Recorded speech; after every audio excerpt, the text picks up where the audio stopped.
Hi guys, Mahay here. I just want to spend a couple of 3 minutes with you just to talk about consequences of eating sugar. Now we all know that sugar is not good for you. If you have too much sugar, it affects your body in all sorts of ways, and the obvious ones are, tooth decay, diabetes, obesity. But there are many other issues that can arise from sugar. We're talking about hypoglycemia, hormonal imbalance, varicose veins, food allergies, hypertension, depression, all sorts of things that sugar can cause. And it's also very addictive in its nature. It can cause cravings for more food, particularly sweet food, leading to overeating. So I'm going to give you my top 5 tips to kicking that sugar habit.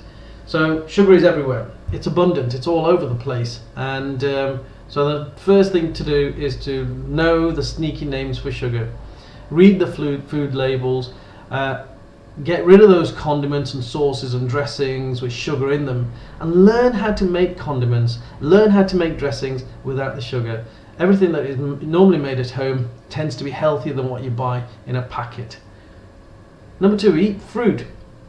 Fruit is God's way of giving us sugar. It is beautiful. I love fruit. I'm addicted to fruit, and wherever I go around the world, one of the first things I look for is the local fruit, because I just love experimenting with fruit.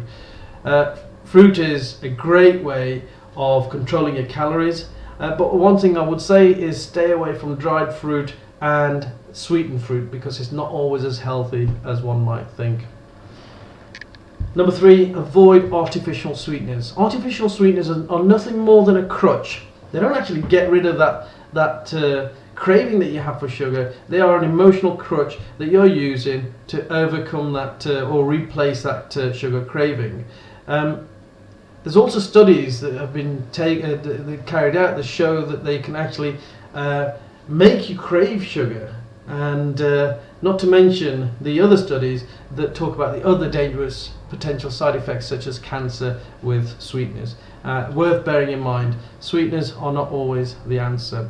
And finally, number 4, I'll talk about the white stuff. White flour, white sugar, white rice. Anything that is white is not good for you. These have the same effect on your blood sugar levels as sugar does, and actually will make sugar harder to kick. And these habits, these foods, will keep you low on the insulin blood sugar cycle. And finally, talking about juices. It used to be my natural tendency when I get up in the morning to go to the fridge, open up a carton of orange juice and drink some orange juice, thinking that, you know what, I'm having a healthy start to the day. But even 100% juice is sugar water in disguise. And I now drink this stuff. It's simple water. Actually, it's filtered water with a couple of slices of lemon in it. And I am addicted to this stuff. I drink this maybe 4 or 5 times a day, 4 or 5 pints a day. And since I've been drinking this, I've been on this about 6 months now.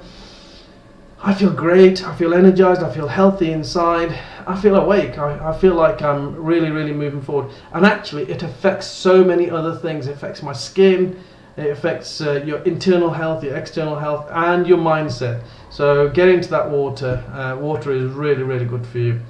And so there's my 5 tips, guys. Go for it. If you can change the way you do things a little bit at a time, you can gradually change the way you think and the way you behave on a greater proportion of things. And in 6 months' time, 3 months' time, you'll notice that you've changed your life quite significantly. Take the small steps, and eventually you get to that destination. So keep going, guys. Baby steps. Go for it. Bye bye.